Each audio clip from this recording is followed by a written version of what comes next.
ವಿಷಯಕ್ಕೆ, ಮನೆ ಕ್ಲೀನಿಂಗ್ ಆ ವಿಷಯಕ್ಕೆ ಒಂದು ಜಗಳ ಆಗುತ್ತೆ. ಅಲ್ಲಿ ಅವನು ಯಾರು ಹೇಳ್ತಾನೆ ಅಭಿಷೇಕ್ ಅನ್ನೋನು, ಅವನೇ ಮಾಡ್ಬೋದಿತ್ತು. ಅದು ಒಂದು ಲೋಟ ಎತ್ತಿಕ್ಕದು, ಅದಕ್ಕೆ ಏನು ಮಾಡ್ತಾರೆ, ಯಾರು ಎತ್ತಿಲ್ಲ ಅಂತ ಬಡ್ಕೊಳ್ತಾನೆ. ಆ ಥರ ಮನೇಲಿ ಬರೀ ಕಿರ್ಚೋದು. ನನಗೇನಂದರೆ ಕೆಲಸ ಅಂದರೆ ನೀಟ್, ನಮ್ಮನೆ ಥರ ಫೀಲ್ ಮಾಡಬೇಕು, ನಮ್ಮನೆ ಹೆಂಗೆ ಇಟ್ಕೊಳ್ತೀವಿ ಆ ಥರ ಇಟ್ಕೋಬೇಕು. ಅಲ್ಲಿ ಯಾರಿಗೂ ಇಲ್ಲ, ಎಲ್ಲ ಕಂಡೋರ್ ಮನೆ. ಒಂದು ಹೋಟೆಲ್ ಲಾಡ್ಜಿಗೆ ಬಂದರೆ ಹೆಂಗೆ ಅಲ್ಲೇ ತಿಂದು ಅಲ್ಲೇ ಪೇಪರ್ ಎಸೆಯೋದು, ಅಲ್ಲೇ ಟಿ ವಿ ಇದಕ್ಕೆ ಇಡೋದು, ಆ ಥರ ತುಂಬ ಕೇರ್ಲೆಸ್ಸು.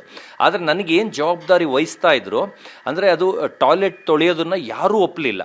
ಟಾಯ್ಲೆಟ್ ತೊಳೆಯೋದನ್ನು ಎಲ್ಲ ಇವಾಗ ಡಿವೈಡ್ ಮಾಡ್ತಾಯಿದ್ರು. ನನಗೆ ಗೊತ್ತು ಅದನ್ನು ಯಾರೂ ಒಪ್ಪಲ್ಲ ಅಂತ. ನಾನು ಡೇ ಒನ್ನೇ ಟಾಯ್ಲೆಟ್ ತೊಳಿತೀನಿ ಅಂತ, ಯಾಕಂದ್ರೆ ನನಗೆ ಅವಮಾನ ಏನಿಲ್ಲ, ನಾನು ಮನಸ್ಸಿಂದ ಮಾಡ್ತೀನಿ. ನನಗೇನು ಅದರಿಂದ ಚೀಪ್ ಅಂದ್ಕೊಳ್ತಾರೆ ಜನ, ಚೀಪಾಗಿ ಮಾತಾಡ್ತಾರೆ, ಅವೆಲ್ಲ ಏನೂ ಇಲ್ಲ.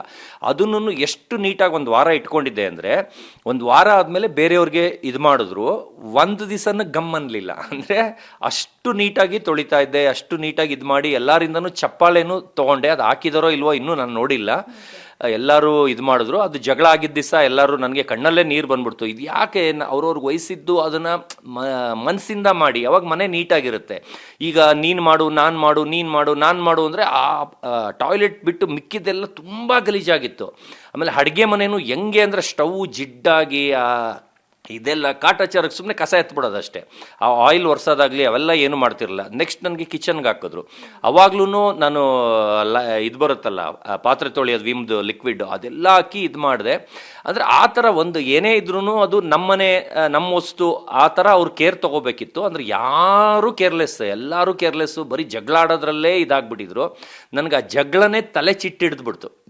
ಯಾವ ಲೆಕ್ಕಕ್ಕೆ ಅಂದರೆ, ನನಗೆ ಕೆಮ್ಮು ಸ್ಟಾರ್ಟ್ ಆಗೋಗಿತ್ತು. ಅಲ್ಲಿ ಸ್ವಲ್ಪ ಸಿರಪ್ ತೊಗೊಂಡ್ಮೇಲೆ ಕಡಿಮೆ ಆಯಿತು.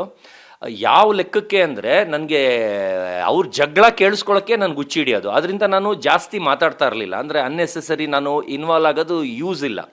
ಅದಕ್ಕೇನಾದ್ರು ವ್ಯಾಲಿಡ್ ರೀಸನ್ ಇದ್ದರೆ ಮಾತ್ರ ಇನ್ವಾಲ್ವ್ ಆಗಬೇಕು. ಇದರಿಂದ ನಾನು ಸ್ವಲ್ಪ ಸೈಲೆಂಟಾಗಿರ್ತಾ ಇದ್ದೆ. ಆದರೆ ಇದು ಬರ್ತಾ ಡೇ ಒನ್ ಏನಾಗೋಯ್ತು, ಡೇ 1 ಡೇ 2 ನನ್ನ ಬಗ್ಗೆ ಕೆಟ್ಟದಾಗಿ ಮಾತಾಡೋಕ್ಕೆ ಸ್ಟಾರ್ಟ್ ಮಾಡಿಕೊಂಡ್ರು ಎಲ್ಲರೂ. ಒಂದು ನಾಯಿ ಸತೀಶ ಆ ಥರ, ಒಂಥರ ಕೇವಲ್ವ ಆ ಥರ. ಆಮೇಲೆ ಅವರೆಲ್ಲ ಒಂದು ಗ್ರೂಪ್ ಮಾಡಿಕೊಂಡು ನಾನು ಒಂಚೂರು ಆ ಕಡೆ ಹೋಗ್ತಿದ್ದಂಗೆ ನನ್ನ ಬಗ್ಗೆನೇ ಬ್ಯಾಡಾಗಿ ಮಾತಾಡ್ತಾಯಿದ್ರು. ಅದೆಲ್ಲ ನಂಗೆ ಗೊತ್ತಾಗ್ತಿತ್ತು. ನನಗೆ ಅದಕ್ಕೆ ಒಂದು ಚೂರು ಮೂಡ್ ಆಫ್ ಆಯಿತು. ಅದರಲ್ಲಿ ಧನು, ಅಭಿಷೇಕ್ ಅಂತೂ ಡೇ ಒನ್ನೇ ಒಂದು ಹಾಸಿಗೆ ವಿಷಯಕ್ಕೆ, ಅಂದರೆ ಅಲ್ಲೇನು ಖರ್ಚಿಪ್ ಹಾಕ್ಕೊಂಡು ಅವೆಲ್ಲ ಏನೂ ಇಲ್ಲ, ನಾವು ಬಂದು ಆಲ್ರೆಡಿ ಇಟ್ಕೊಂಡು ಮಲ್ಕೊಂಡಿದ್ರೆ ಇದು ನನ್ನ ಜಾಗ ಹೇಳು ಅಂತ ಏಕವಚನದಲ್ಲಿ ಮಾತಾಡಿಸ್ದ. ನನಗದು ತುಂಬ ಹರ್ಟ್ ಆಯಿತು. ಯಾರೇ ಆಗಲಿ ಅಲ್ಲಿ ಬಂದವರು ಈಕ್ವಲ್, ಅಂದರೆ ಒಂದು ಮನುಷ್ಯತ್ವ ಇರಬೇಕು. ಅಂದರೆ ತಗ್ಗಿ ಬಗ್ಗೆ ನಡಿಬೇಕು, ರಿಕ್ವೆಸ್ಟ್ ಇರಬೇಕು, ಒಂದು ಕೇಳೋದ್ರಲ್ಲಿ ಸರ್ ದಯವಿಟ್ಟು ಬಿಡಿ ಸರ್ ಆ ಥರ ಒಂದಿರುತ್ತೆ. ಆದರೆ ನಾನು ಇಷ್ಟು ಬಟ್ಟೆ ತೊಗೊಂಡೋಗಿದ್ದೀನಿ, ಅದು ಕಾಸ್ಟ್ಲಿ ಬಟ್ಟೆ ತೊಗೊಂಡೋಗಿದ್ದೀನಿ.